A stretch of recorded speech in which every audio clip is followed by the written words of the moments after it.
Julien Chetel, bonjour. Bonjour. Est-ce que vous pouvez vous présenter en quelques mots? Bien, donc Julien Chetel, je suis le responsable R&D de chez Sevosi. Responsable développement donc de chez Sevosi. Alors Sevosi, est-ce que vous pouvez nous présenter succinctement cette société? Je crois que vous avez 4 grands secteurs d'activité. Oui, tout à fait. Donc on est 26 personnes, on est basé au nord de Strasbourg. Nos 4 grands secteurs d'activité sont d'une part le verrouillage de portes, le contrôle d'accès donc pour déverrouiller les portes, les accessoires pour ramener le courant tout autour de la porte et la sécurité incendie. Voilà les 4 activités. Alors là, l'innovation qui nous intéresse aujourd'hui dans le cadre des trophées d'innovation, c'est donc la porte qui se trouve derrière, ou plutôt le système de fermeture. Je vais essayer de bien le prononcer, mais je suis pas sûr, hein, je vais peut-être dire une petite bêtise. C'est le CPREG 5 et le Velmag 5, je l'ai bien dit? Tout à fait, très bien dit. Donc en fait, c'est l'innovation qui se trouve derrière nous. Donc c'est un bandeau ventouse qui permet de verrouiller une porte. L'avantage par rapport aux anciennes générations de bandeaux ventouses, c'est vraiment au niveau de sa consommation et de sa modularité.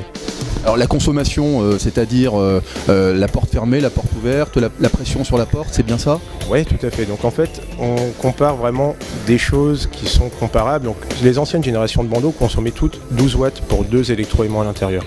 On a travaillé, nous, dans un premier temps, sur l'électroaimant, donc la Velmag 5, qui nous permet de consommer que 6 watts. Donc 3 watts par électroaimant. Donc on divise déjà par 2 la consommation globale.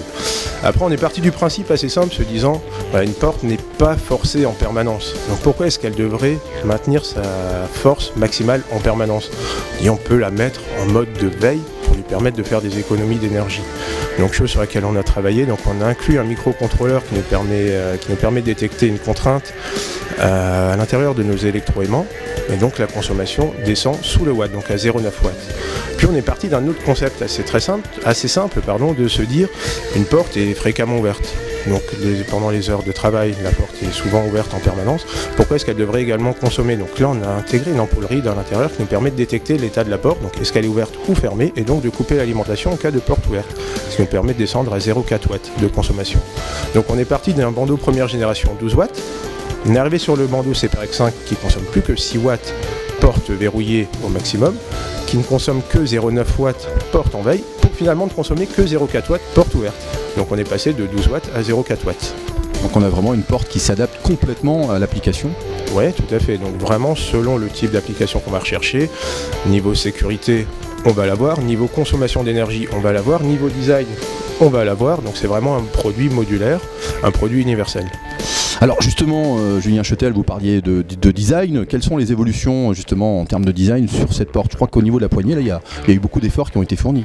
Oui, tout à fait. Donc première évolution au niveau du design, c'est qu'on a une prise qui est totalement ambidex, main droite, main gauche, donc vraiment universelle. On a des embouts qui sont courbés pour vraiment s'adapter parfaitement à l'installation. Et on peut voir vraiment qu'on a un rendu vraiment très bien. Donc on sait laquer ça dans toutes les teintes de la palette RAL. On sait le personnaliser avec des petits stickers pour mettre le nom de la société haute, pour vraiment faire un produit personnalisable. Vraiment un produit sur mesure. On est bien entendu que vous adressez uniquement aux professionnels, on est en B2B là, bien sûr. Tout à fait, donc nous, notre cible première, c'est vraiment le distributeur quincaillier, distributeur courant faible, le fabricant de portes également, qui pourra intégrer directement ces produits-là. Alors Julien Chetel, ce sera ma dernière question. Comment vous allez faire connaître votre dernière innovation? Donc on a plusieurs axes de développement. Donc la première, on va passer par la prescription, bien entendu, donc passer auprès des bureaux d'études et des architectes. La communication par l'intermédiaire d'un nouveau site internet qui sera mis en ligne sous 3 semaines.